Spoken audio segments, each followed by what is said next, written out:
Bonjour, je suis Hakim La'alam et je vous propose ma chronique du mardi 21 novembre 2023. Elle s'intitule Les nouveaux lieux saints de la Ligue arabe.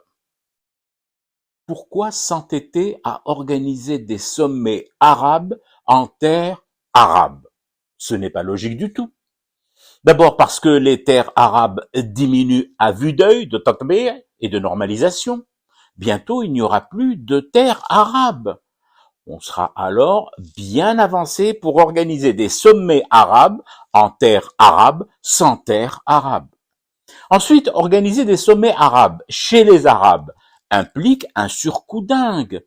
Il faut faire venir les monarques, émirs et présidents arabes en terre arabe.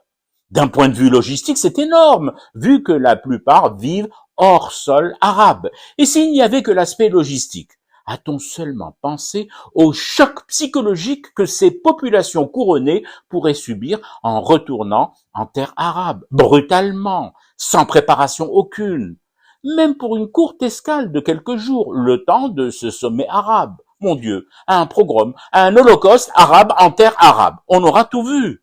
Non. J'ai beau examiner la situation sous toutes les coutures, même celle des sheikhats botoxés qui font la pluie et surtout le beau temps dans les malls d'Abu Dhabi, et je n'arrive qu'à une seule et même conclusion. Il devient urgent de tenir les sommets arabes partout, sauf sur sol arabe. Oh, j'ai bien une proposition, une idée comme ça, entre les poires que sont devenus certains pays arabes et le gros fromage que se partagent ces nouvelles initiales qui font fureur. Ces marques pas encore déposées, Inch'Allah peut-être un jour, les MBS et autres MBZ, que rien que tu les entends prononcer, t'as aussitôt envie de déclencher un BMS, un bulletin météo spécial. Alors, mon idée, j'y viens, aussi sûrement que toutes les babouches brodées d'or mènent inexorablement chez Dior et Vuitton. Pourquoi ne pas organiser les sommets arabes en Israël? Mais, ne faites pas cette tête-là. Tout le monde y gagnerait. Le monde du Ritz et du Carlton en premier. Quel gain y aurait-il à faire siéger la Ligue arabe à Tel Aviv? J'ai un tas de motifs, en vrac. Mais comme ça, au débeauté, sans trop me casser la tête et sans y passer la journée, parce que ni vous ni moi n'avons la journée à ça, prenez la question des écoutes. Tout sommet arabe qui se respecte, ne riez pas, doit être écouté.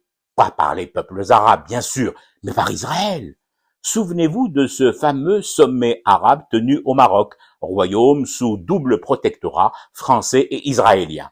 Les services secrets israéliens avaient dû déployer des moyens colossaux pour leur tar'ij, enregistrer et écouter tout ce qui s'y disait.